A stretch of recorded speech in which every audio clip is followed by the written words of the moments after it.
안녕하세요. 얼마 전 홀로서기에 성공한 30대 후반 여성이에요. 저를 이용하기만 하려던 시댁과 손절한 사연 한번 들어보시겠어요? 저는 남편보다 8살 어려요. 그리고 그 이후로 결혼 전 시모가 결혼을 반대했었죠. 웃긴 건 그때 당시 제 나이가 20대 후반이었다는 거예요. 절대 어린 나이가 아닌데 그래도 시모는 결혼을 반대하더군요. 그리고 시모도 시부와 10살이나 차이가 나는데 말이죠. 결혼을 안 했더라면 차라리 나았을 텐데 어쩌겠어요. 그때는 둘이 로미오와 줄리엣이라도 된 것 같은 기분이었거든요. 반대하면 더 타오른다더니 옛말 하나 틀린 거 하나 없더군요. 남편이 처음이자 마지막으로 한 번만 만나보라며 자기 부모님을 설득했고 결국 저는 시부모를 볼 수 있게 됐어요. 그래, 내 듣기로는 아버지께서 몇 해 전에 돌아가셨다고? 네, 제가 대학 들어가고 나서 암 때문에 입원하셨다가 결국 돌아가셨어요. 어머니께서 고생이 많으셨겠구나. 네, 일하시느라 바쁘셔서 자주 병원에 오지는 못하셨지만 아버지 돌아가실 때까지 병간호하면서 어머니도 도와드렸어요. 그러자 입 꾹 다물고 아무 말 안 하던 시모가 갑자기 끼어들어 묻더군요. 네가 아버지 병간호를 다 했다고?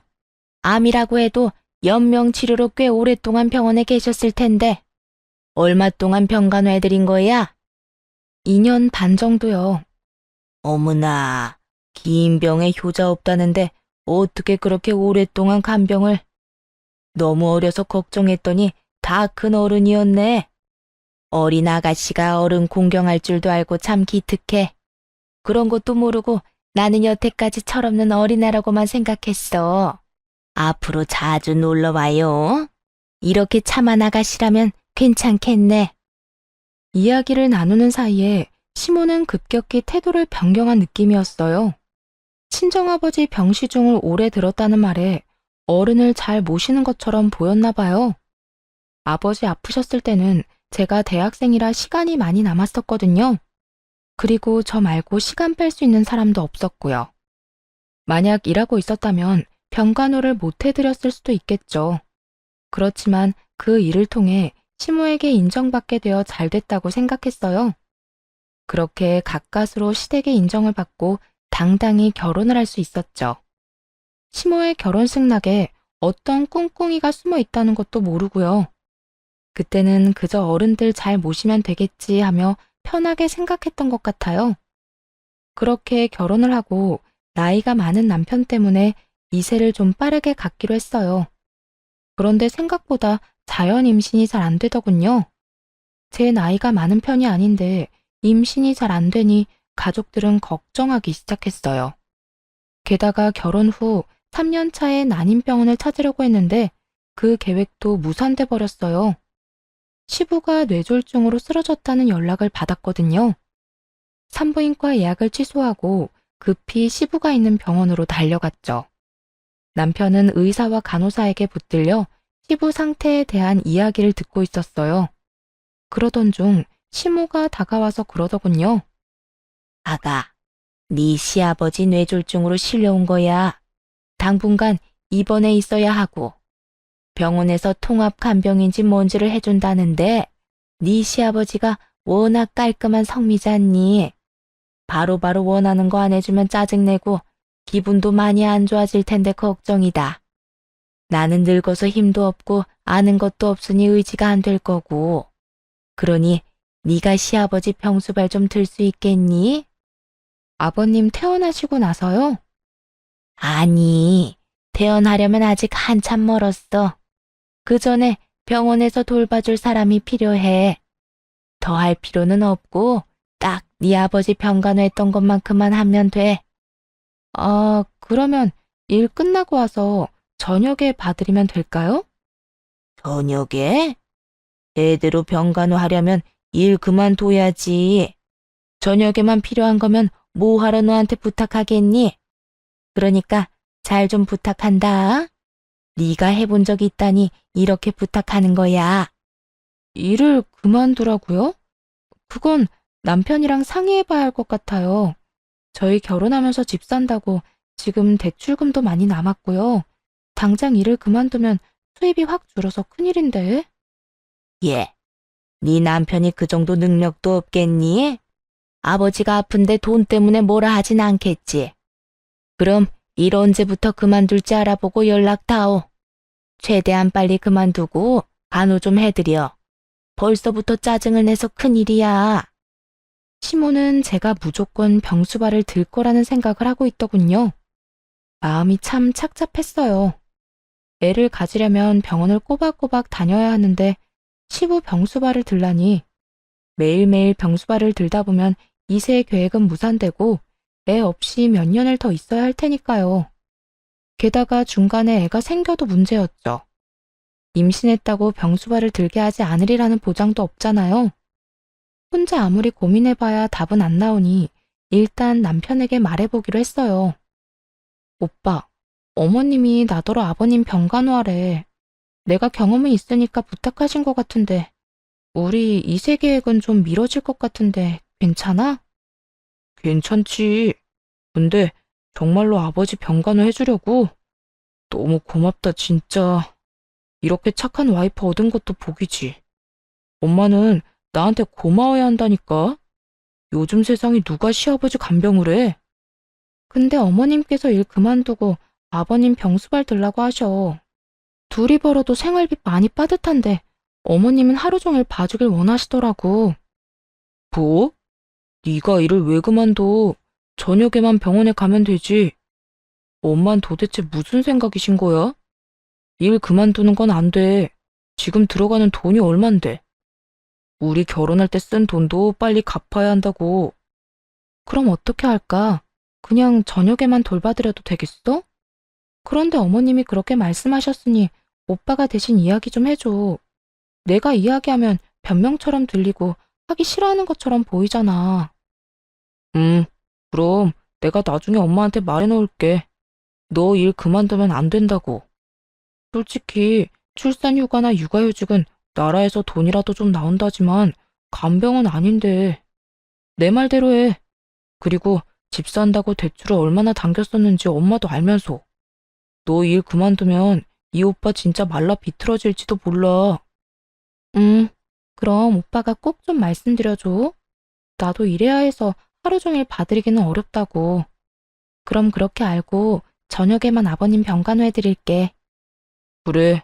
저녁에도 너무 늦게까지 있지 말고 9시 넘으면 집에 와.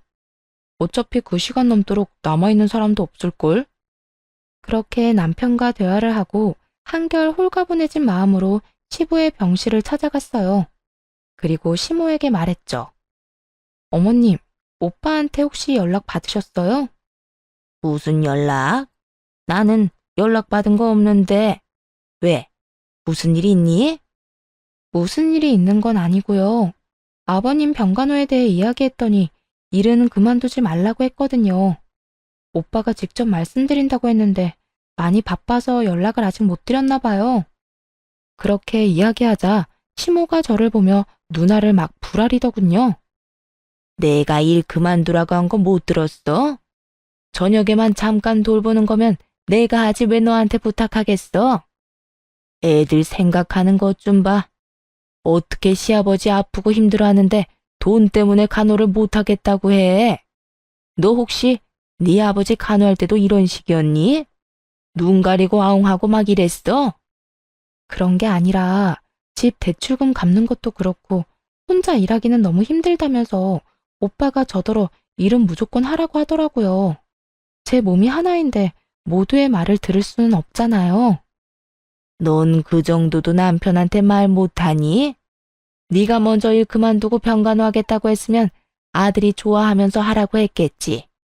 그런데 네가 하기 싫어하는 모습을 보였으니까 아들도 하지 말라는 거겠지. 솔직히 정말 화가 났어요. 왜 그런 소리를 들어야 하나 싶더군요. 그래도 꾹 참고 웃으며 시모에게 말했어요. 어머님, 그러면 오빠한테 말 좀 해주세요.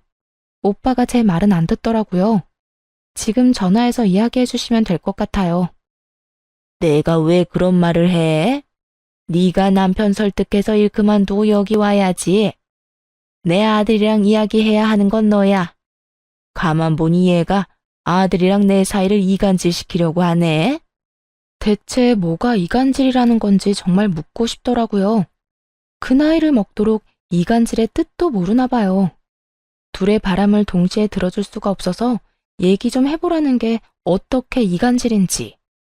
딱 보니 시모는 이런 생각인 것 같았어요. 일은 다 며느리인 너에게 맡겨야겠지만 내 아들이랑 싸우기는 싫다. 그 얕은 수가 다 보여서 너무 열받았어요. 아니, 누가 병수발 안 된다고 했냐고요. 기껏 양보해줬으면 해결 안 된 나머지는 어떻게 할 건지 이야기를 끝내야 하잖아요. 돈 때문에 절대 일을 그만두면 안 된다는 남편. 일을 아예 그만두고 하루 종일 시아버지 병수발을 들라는 시어머니. 그 사이에서 더 이상 이리 치이고 저리 치이고 싶지 않더군요. 그래서 일단 직장의 연차부터 일주일치 한꺼번에 제출했어요. 그리고 나와서 남편에게 말했죠. 오빠, 나 내일부터 일 안 해. 어머님 말씀대로 낮에도 아버님 병간호하려고. 오빠가 어머님한테 말 안 한 것 같더라. 어머님도 오빠한테 말하기 싫다고 하시고. 그래서 그냥 내가 일 그만두고 하루 종일 아버님 수발 들기로 했어. 뭐? 이렇게 갑자기 일을 그만두면 어떡해? 그럼 내가 뭘 어떻게 할 수 있는데. 어머님이 나더러 하루 종일 간병하라고 하시는데 그렇다고 어머님이랑 싸워? 그러면 오빠가 좋겠어? 구구절절 맞는 말만 하자 남편은 아무 말도 못하고 한숨만 쉬더군요. 속으로 쌤통이다 싶었어요. 그러게 미리 둘이서 이야기 다 끝냈으면 이럴 일 없잖아요. 그제야 남편도 저한테 화만 내고 있을 수는 없다고 생각했나 보더라고요. 여보세요, 엄마. 도대체 이게 무슨 짓이에요? 며느리가 시아버지를 저녁에만 봐주면 되지. 무슨 하루 종일 부려먹으라고 일까지 그만두라고 하냐고요. 너 지금 네 마누라 편드니? 걔가 뭐라고 해? 걔가 이 말 저 말 안 가리고 전하면서 우리 싸우도록 만드는 거지?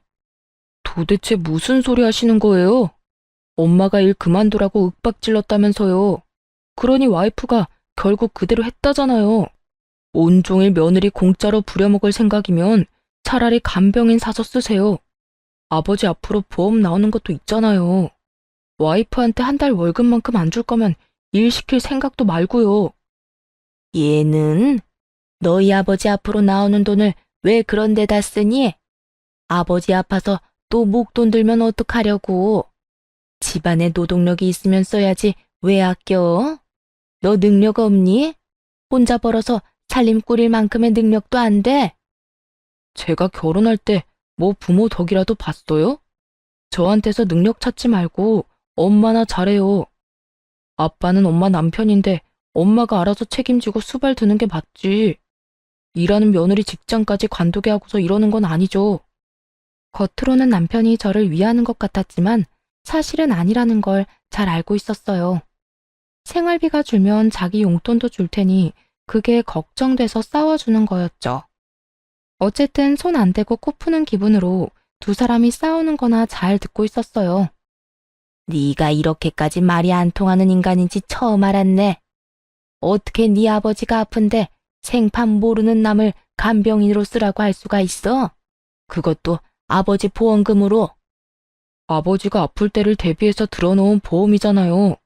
이럴 때 안 쓰면 언제 써요? 엄마야말로 공짜로 며느리 막 가져다 쓰지 마세요. 저녁에 잠깐 가서 봐준다는 것도 겨우 시간 내는 거였는데. 남편은 정말로 자기 혼자 외벌이 할까봐 걱정됐는지 적극적으로 나서더군요. 결국 시모는 아들한테 밀려서 돈 주고 간병인을 쓰게 됐죠. 그리고 싸우다가 의가 상했는지 저녁에도 병간호하러 오지 말라고 하더군요. 결과적으로는 매우 잘 된 거죠. 그렇게 저는 직장도 지켰고 시부 간병도 안 하게 됐어요. 시부는 1년 정도 입원해 있다가 퇴원했어요. 그 1년 동안은 재활치료할 겸 요양병원으로 옮겨가고 있었고요. 뇌졸중 걸린 분들 특유의 걸음걸이로 걷게 되셨지만 심한 정도는 아니었어요. 집으로 와서는 시모가 시부 수발을 들었어요. 그때도 시모가 대신 수발을 들어달라고 했는데 남편이 사전에 거절했거든요. 그런데 잘 지내는 듯했던 시부가 3년 만에 다시 입원하게 됐어요. 또다시 뇌졸중으로 이번에는 반대쪽 뇌에 문제가 생겼다더군요. 안타까운 소식에 적극적으로 병간호에 나서기로 결정했죠. 그 사이 남편이 승진을 해서 월급도 올랐고 저는 파트타임으로 시간을 줄여서 일하고 있었거든요. 오전에만 일을 하니 오후부터 저녁에는 시간을 충분히 낼 수 있었어요. 그렇게 하겠다고 전했는데 시모는 고마움의 표시를 전혀 하지 않더군요. 마치 당연한 일을 한다는 듯이 말이죠. 그리고 시부를 저에게 맡겨두고는 병원에 와보지도 않았어요. 그래도 오전에는 시모가 와 있을 줄 알았는데 아예 발걸음조차 안 하더군요. 그렇게 저 혼자만 시부 간병하고 의료진 이야기를 듣고 시부에게 필요한 것들을 준비하는 나날이었어요. 게다가 남편도 많이 바쁜지 매일같이 야근하고 병문안도 제대로 오질 못하더라고요. 그 상태로 2달 정도 흘렀는데 어느 날부터 시모가 함께 간병하기 시작하더군요. 뭐 힘쓰는 일은 제 몫이었고 시모는 그냥 의료진 말 정도만 듣긴 했지만요. 문제는 시모가 사람을 괴롭게 만든다는 거였어요. 예, 이거 좀 문제 있어 보이지 않니? 가서 간호사한테 이야기하고 오너라. 그리고 이게 뭐야? 옆에 좀 치우고 살아. 무슨 서랍에 네 물건만 한가득하니? 이렇게 사사건건 짜증을 마구 냈죠. 하루는 집에 잠깐 갔다 와야 할 일이 있어서 시모에게 말했거든요. 어머님, 저 잠깐 집에 다녀와야 하는데 아버님 잠깐만 봐주세요. 한 30분이면 돼요. 그날은 사실 남편 생일이라 남편이 오기 전에 미역국이라도 만들어 두려고 했어요. 남편이 야근을 한다길래 저녁 시간 맞춰서 집에 잠깐 가려고 했는데 시모가 갑자기 저를 붙잡더군요. 집에는 갑자기 왜 가니? 여기 지금 할 일 안 끝난 거 안 보여? 어머님, 오늘 그이 생일인데 야근한대요. 미역국이라도 먹여야죠. 아침에 제가 일찍 출근하는 바람에 미역국도 못하고 나왔거든요. 참나, 지가 알아서 사 먹었겠지. 한 번쯤 안 먹어도 큰일 안 생긴다. 오늘 너희 시아버지 심기가 불편해 보이니까 저녁까지 있다가 가. 걱정되면 내가 아들한테 전화해주마. 다 큰 놈이 미역국 정도는 알아서 먹겠지. 시모의 말에 좀 의아해졌어요. 생일에 미역국 못 먹으면 마치 인생 말아먹는 것처럼 굴던 사람이 바로 시모거든요. 그런 사람이 아무렇지 않게 이런 말을 하다니. 솔직히 이해가 안 갔습니다. 그런데 이상한 건 그뿐만이 아니었어요. 그 뒤로도 어쩌다 저녁에 집으로 가려고 하면 꼭 못 가게 하더라고요. 이상하다 싶어서 하루는 시모가 없는 틈에 간호사에게 말해두고 집으로 향했어요. 시모가 왜 집에 못 가게 하나 궁금했거든요. 그날은 토요일이라 아침부터 시부 병원에 나와 있던 상황이었죠. 그런데 오후 5시에 집으로 들어갔는데 아침과는 완전히 다른 모습이었어요. 집안 가득 여자 향수 냄새가 진하게 배어 있더라고요. 방금 전까지 누군가 있었던 것 같았어요. 게다가 목욕탕은 다 젖어 있었죠. 남편이 씻고 나간 걸 수도 있지만 결정적으로 싱크대에 2인분의 식기가 있었어요. 순간 머릿속에 수많은 생각이 지나가더군요. 남편이 누군가와 함께 있었고 씻고 방금 나갔다는 건 확실해 보였어요. 설마 바람을 피우나 싶어 초조하게 입술만 깨물고 있었죠. 남편에게 추궁할까 했지만 이 진한 향수의 주인이 여자가 아닐 수도 있잖아요. 바람은 아닐 거라는 작은 희망을 붙잡았죠. 그래도 혹시 모르니 그날 저녁 인터넷으로 녹음기를 여러 개 샀어요. 그리고 아침에 출근하기 전에 항상 그걸 틀어놓고 나왔죠. 안방, 거실, 부엌에 몰래 숨겨두고 며칠간 확인을 했어요. 처음 며칠은 조용하더군요. 그나마 이상한 점은 남편이 매일같이 늦게 온다는 점이었어요. 평일 내내 야근을 하는 건 아무래도 좀 수상하잖아요. 그러다 드디어 주말에 남편의 이중생활이 녹음기에 딱 걸리고 말았어요. 자기야, 와이프는 내가 이렇게 집에 왔다 갔다 하는데도 모르나 봐? 몰라. 요즘 많이 바쁘거든. 그러니까 내가 너 여기로 불렀지. 밖에서 노는 것도 좋지만 역시 집이 최고잖아. 와이프 몰래 스릴도 즐기고. 오는 시간이 좀 늦어졌으면 좋겠는데 그 여자는 단 한 번을 늦게 오는 법이 없어. 그러면 우리한테는 다행이지. 쓸데없이 빨리 오진 않을 거 아니야? 그런데 우리 집은 언제쯤 계약되는 거야? 얼른 거기서 살고 싶단 말이야. 계약은 벌써 끝났지. 이제 몸만 들어가면 돼. 엄마한테 돈까지 빌려서 가는 거니까 나중에 우리 엄마한테 잘해. 알았지? 걱정 마. 내가 어른들을 얼마나 잘 모시는데. 그래도 병수발까지 들기는 좀 힘들겠지만 혹시 집에 아프신 분은 없지? 어? 그럼 아픈 사람 없어. 다들 건강하셔. 그리고 아직 그런 거 생각 안 해도 돼. 그 여자랑 이혼하고 나면 생각할 문제지. 그래서 이혼은 언제 할 건데? 언제까지 나 이렇게 외롭게 둘 거냐고. 조금만 기다려줘. 때가 되면 내가 다 알아서 할 테니까 그때까지만 좀 참아. 알았지? 그런 대화가 함께 쪽쪽 소리까지 듣고 있으려니 귀가 썩을 것 같더군요. 게다가 시모에게 돈을 빌려서 상간녀와 살 집을 마련했단 말에 정신이 확 들었어요. 순간 남편에게 전화하려다가 말았습니다. 혹시라도 증거 불충분으로 이혼할 때 불리하면 어떡하나 싶어서요. 지금 이 상황만으로도 충분히 억울한데 재산 분할이며 위자료도 제대로 못 받으면 정말 억울할 것 같더라고요. 시모에게는 말을 해야 하나 말아야 하나 고민했어요. 팔은 안으로 굽는다는데 제 말이 통하기는 할까 하는 생각이 들었거든요. 그래서 결국 말하지 않기로 했어요. 그리고 조심스레 증거를 모으기로 했죠. 그런데 며칠 지나지 않아서 시모가 뜬금없이 이런 말을 하더라고요. 너 요즘 돈을 어디에다 쓰니?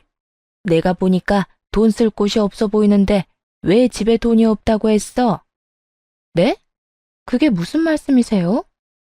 아니, 너 네 남편한테 돈이 부족하다고 나한테 돈 좀 빌리라고 말했다면서.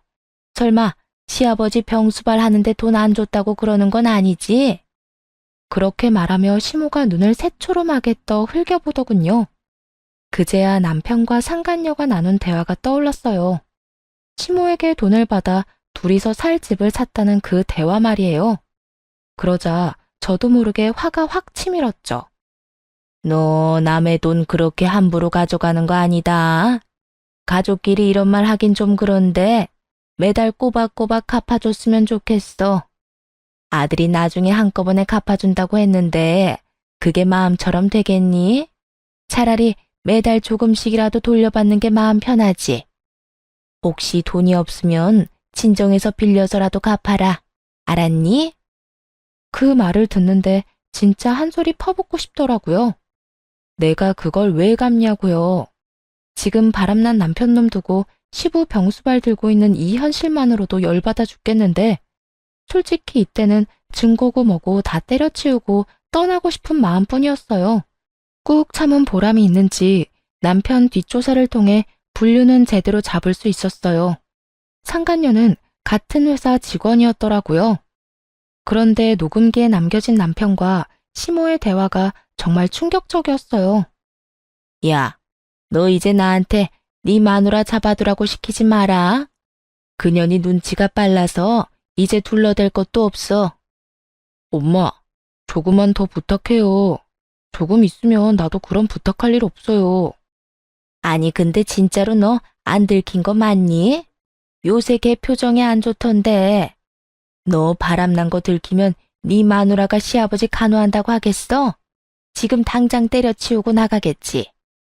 아직 열심히 간호하고 있는 거 보면 모른다니까.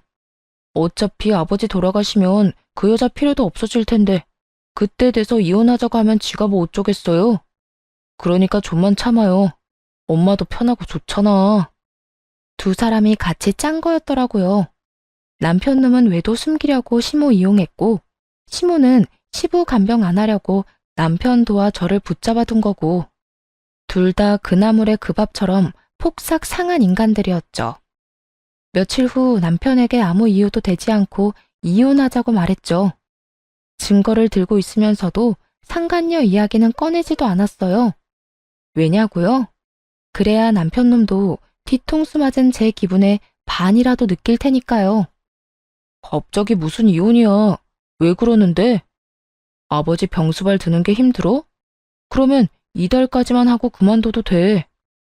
이달 말이면 집 공사라도 끝나는 모양인가 보더군요. 그러니 우리 집을 외도 장소로 이용할 필요도 없을 것이고요. 대답도 안 하자 남편이 답답한 듯 캐묻더군요. 진짜 이럴 거야? 대답 좀 해봐. 왜 이혼하자는 건데? 당신이 생각해봐.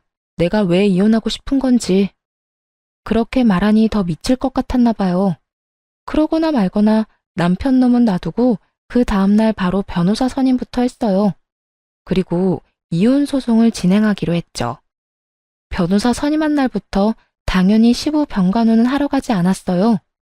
발길을 뚝 끊었더니 시모에게서 전화가 오더군요. 전화를 받을 생각도 없었지만 사실 전화를 받을 수가 없는 상황이었어요. 왜냐하면 상간녀를 만나야 했거든요. 남편을 시부에게로 보내놓고 상간녀를 만나 잠깐 이야기하자며 카페로 갔어요. 남편과 같은 회사를 다니는 건 알고 있었으니 그 앞에서 기다렸죠. 그 여자는 상간녀 주제에 상당히 당당하더군요. 그래서 무슨 일로 찾으셨어요? 저희가 사귀는 사이인 건 이미 아시는 것 같은데 할 말 있으면 그이랑 하세요. 저는 할 말 없으니까. 죄송한데 남편이랑은 얘기가 안 통해서 여기 온 거예요. 당신한테 말하는 게 더 빠를 것 같아서. 헤어져라 이딴 소리 할 거면 그냥 가세요. 우리는 안 헤어져요. 그 사람이 나 좋다고 결혼까지 하자는데 우리가 왜 헤어져요? 그러니까 이상하잖아요. 제가 남편한테 이혼해달라고 했는데 그 인간이 안 해주겠대요. 왜 그런지 좀 물어봐 주실래요? 평온하게 그렇게 말하자 여자가 잠깐 당황한 듯 말을 못하더군요. 그러더니 뻣뻣하게 웃으며 그랬어요. 그런 이야기하면 내가 흔들릴 거라고 생각했나 본데 착각이거든요. 어디서 헛소리를. 헛소리 아니니까 그쪽이 내 남편 설득해줘요. 내가 진짜로 이혼해준다니까? 정말이야? 거짓말인데 나한테 이러는 거면. 진짜로 맹세코 이혼해준다니까요? 아니면 녹음이라도 할래요? 증거로 쓸 수 있게. 내가 그 사람이랑 이혼하길 원한다는 증거 필요하잖아요. 좋아요. 그럼 녹음해요. 그 사람이랑 나 갈라놓지 말고 조용히 헤어져 주는 걸로.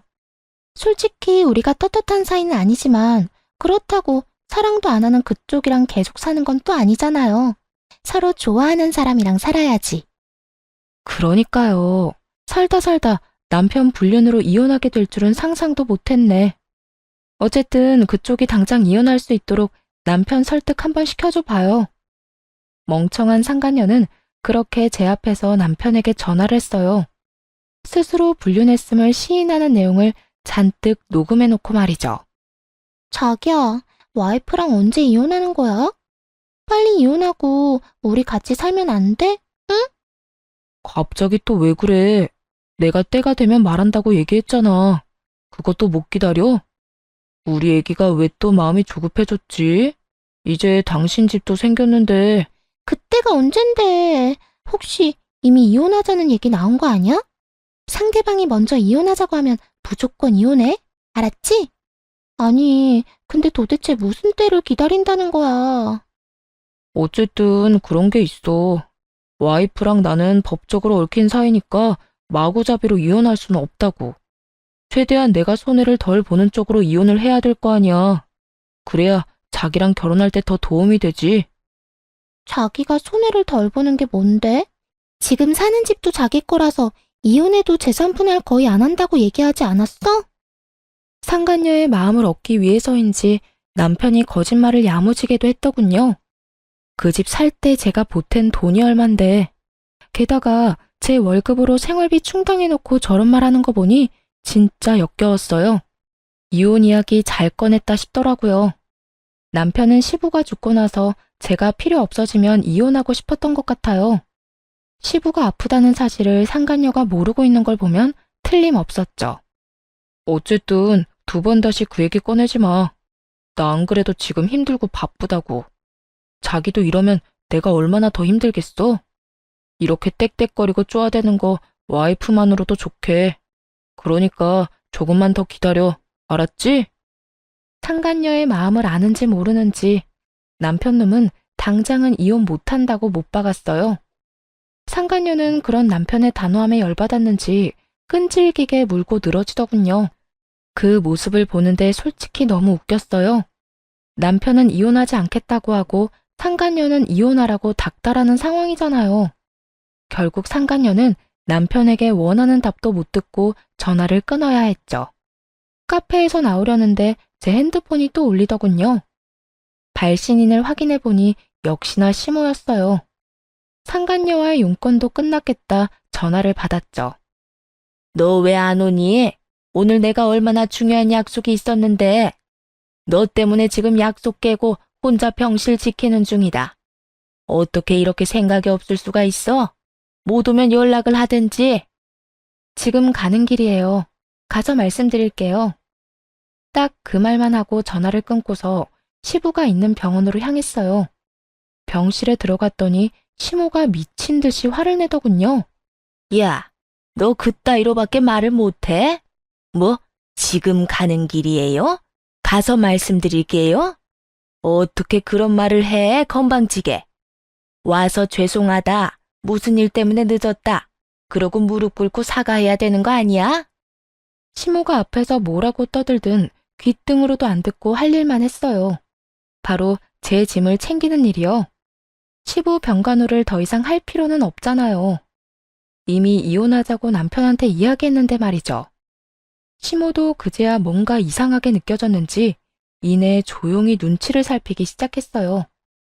아무 말 없이 짐을 다 싼 후에 시모에게 말했죠. 앞으로 저는 여기 올 일 없을 거예요. 아버님 수발은 이제 남편 상간녀한테 부탁하시면 되겠네요. 남편한테 좋은 여자가 있다는데 제가 힘들게 수발들 필요 없잖아요.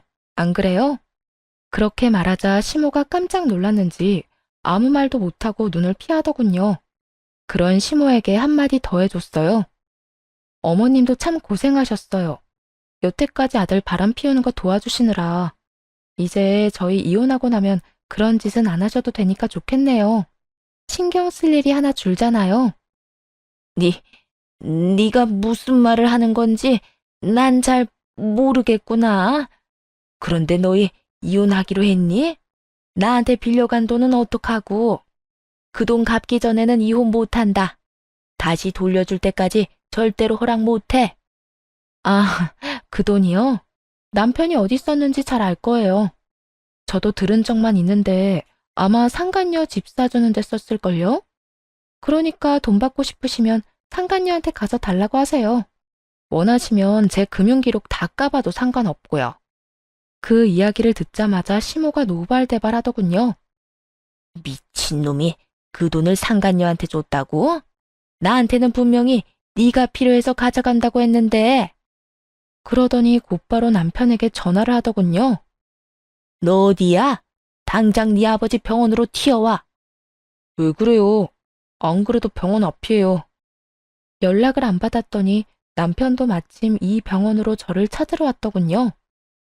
야 이놈아, 너 내 돈 어쨌어?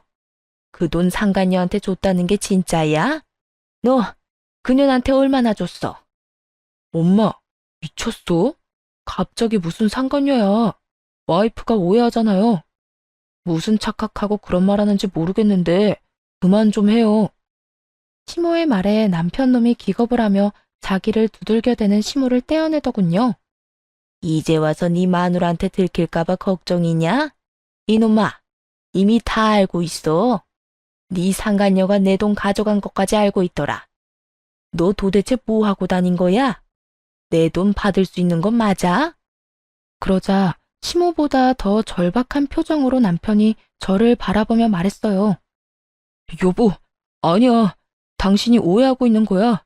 내가 다 설명할 수 있어. 나는 오해하고 있는 거 하나도 없어. 그러니까 앞으로 당신 아버지 병간호는 상간녀나 시켜. 사랑하는 남자 아버지니까 그 수발도 다 들겠지. 예비 시어머니한테 빌려간 돈도 다시 돌려줄 테고. 지금 안 보여? 어머님 돈 못 받으실까봐 눈에 핏발 선 거. 꼭 돌려주라고 전해줘. 그렇게 말하자 시모는 새삼 또 열받았는지 남편 놈 멱살을 붙들고 소리치더군요. 너 당장 내 돈 가져와. 아니면 네가 매달 이자까지 쳐서 갚든지. 무려 7천만 원이나 처먹고 입을 싹 닫아? 네가 아들놈이야? 여자한테 미쳐가지고 엄마를 속여? 아, 진짜. 그만 좀 하라고요. 지금 이대로 와이프 보내면 꼼짝없이 이혼이잖아요. 여보, 잠깐만. 저를 붙잡으려는 남편을 시모가 붙들고 아주 난리도 아니었어요. 그런 두 사람을 뒤로하고 집으로 돌아와 짐을 챙겨 나왔죠. 소장도 날아갔는지 그 뒤로 남편이 전화하고 난리 났더군요. 사실 상간녀에게 보낸 소장이 무슨 이유에서인지 한번 반송됐거든요. 그래서 다음에는 회사로 소장을 보내버렸더니 결국 소문이 다 난 거죠. 미혼인 여자가 위자료 소장 받았는데 그 이유가 뭐겠어요? 평소 남편이랑 친하게 지냈기에 사람들 입에서 입으로 아름아름 퍼져나가며 결국 회사 전체에 소문이 나버렸대요. 남편 놈이 제발 만나서 이야기하자길래 상간녀한테도 연락해서 나오라고 했어요. 셋이 만나 깔끔하게 단판 짓는 게 낫다고 생각했거든요. 여보, 진짜로 그런 거 아니야. 불륜이라니. 발뺌을 하시겠다. 이거 보세요. 이미 당신 상간녀가 바람난 거 시인했고 녹음까지 다 해놨어. 증거자료 한번 들어볼래? 상간녀 음성이 녹음된 파일을 들려주니 남편 놈이 이를 꽉 깨물더군요. 그러고는 너무 열받았는지 마침 이쪽으로 오던 상간녀에게 소리를 꽥 질렀어요. 너 미쳤어? 어? 바보 천치가 아닌 이상 네가 유부남이랑 만난 걸 인정하는 녹음을 왜 해? 당연히 이 여자가 이혼해준다고 하니까 그랬지. 아니, 자기야말로 이게 나한테 화낼 일이야? 언제는 이혼하고 나랑 살고 싶다며. 그런데 이제 와서 화내는 거 보니까 이혼 진짜로 하기 싫었나 봐. 아니, 자기야, 그게 아니라. 이 쓰레기야. 내가 장난감처럼 보여? 너 그 집도 온전히 네 거 아니라며? 또 너네 엄마가 집안에 아픈 사람이 있어서 병수발까지 들어야 한다고 하더라. 회사에도 소문 다 나서 지금 열받아 죽겠는데. 헤어져. 나 이런 식으로 너랑 만날 생각 없어. 자기야, 잠깐만 있어봐. 내 말 좀 들어보라고. 야, 너 내가 준 돈은 돌려줘야 할 거 아니야? 이 미친놈아. 그 돈은 내 위자료야. 너한테 돌려줄 필요 없다고. 너 같은 사기꾼한테 당한 거 생각하면 그것도 싼 거지. 상간녀와 사이가 틀어지는 바람에 남편 놈은 그쪽을 달래느라 정신이 없었어요.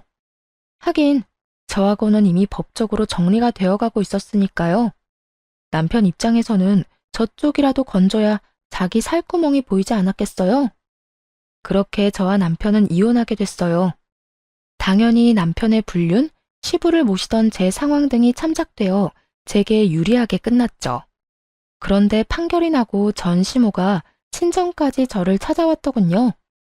얘야, 이제 그 여자랑 우리 아들 헤어졌어. 그러니까 다시 제자리로 돌아오거라, 응? 우리 아들 혼자서 힘들어하는 거 보니 내가 더 힘들구나. 너도 어차피 이혼하고 힘들지 않니? 우리가 앞으로 너 하고 싶은 대로 다 하게 해줄 테니.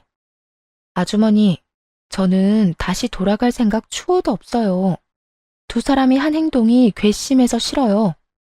마누라한테 대리호도 시켜놓고 바람 피운 놈이나 그런 놈도 아들이라고 며느리 속인 아주머니나 똑같은 쓰레기인데 제가 왜 다시 쓰레기통에 다시 들어가요? 안 그래요? 너 지금 우리한테 쓰레기라고 했어? 그럼 쓰레기가 아니면 뭐예요? 인간이라고 하기엔 한 짓이 너무 더럽잖아요.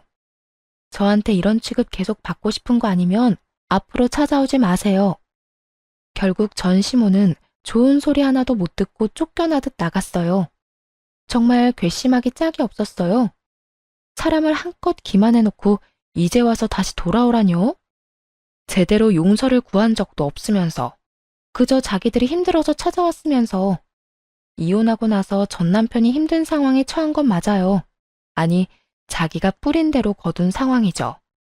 저한테 재산 분할해주고 위자료까지 줘야 해서 살고 있던 집도 팔아야 했고, 상간녀와는 싸우고 헤어지는 바람에 그쪽 집으로도 돌아갈 수 없게 됐거든요. 그러니 결국에는 자기 부모님 댁으로 비집고 들어갔다고 하더군요. 게다가 전 시모는 병수발 들어주던 며느리 잃고 아들에게 빌려준 돈도 못 받았어요. 상간녀가 집을 팔긴 했지만 그 돈을 상간녀 위자료로 저한테 줬다고 하더라고요. 상간녀는 자기 돈으로는 절대 줄 생각 없다고 말했다고 하고요.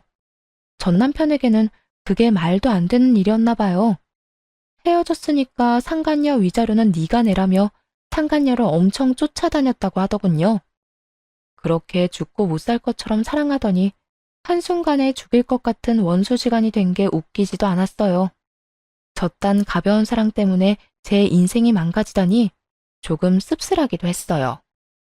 얼마 전에 전 시부가 입원한 병원에 간 적이 있어요. 가까운 지인 한 분이 입원하게 돼서 병문안을 하러요. 그런데 하필 전 시부 병실과 가까웠는지 안에서 얘기하는 소리가 다 들리더군요. 전 시모와 전 남편 목소리였어요. 너 내 돈 언제 갚을 거냐? 능력도 없는 놈이 개집질하다가 이혼당하고 돈까지 날려? 너를 믿은 내가 바보지. 그 돈이 어떤 돈인데? 내 노후자금 탈탈 털어서 상간녀한테 갖다 바친 네 놈이 제일 나빠 이놈아. 그러는 엄마는 뭐 잘한 거 있어? 아버지 병수발 들어야 하는 건 왜 그 여자한테 미리 말해가지고. 그 여자랑 헤어졌으니까 그 돈을 못 받은 거지. 아우, 진짜 미쳐서 돌아버리겠네. 아니, 뭔 도둑질도 손발이 맞아야 하지. 사람의 탈을 쓰고 어떻게 저렇게 막말을 할 수가 있을까요? 그냥 두 사람 다 참 힘겹게 사는구나 싶었어요. 시모는 아침부터 저녁까지 시부 간병하느라 힘들어 죽고, 남편 놈은 여자도 잃고 돈도 잃고 직장에서 퇴사 권유까지 받았다고 하더군요. 결국 권고사직으로 퇴사했다는데 지금쯤 두 사람이 반성은 하나 궁금하긴 하네요. 몇 번이고 연락이 왔지만 다 거절했어요. 저도 이제는 제 인생 살아야 하지 않겠어요? 한동안은 후련하기도 했지만 눈물도 많이 흘리며 지냈어요. 사랑을 잃어서 아프다기보다는 배신당한 아픔이 참 컸거든요. 다른 사람을 이제 믿을 수 있을까? 의문이 들기는 하지만 그래도 아직 세상에는 좋은 사람도 많다는 걸 믿고 싶네요. 긴 글 읽어주셔서 감사합니다. 모두 행복한 하루 되세요.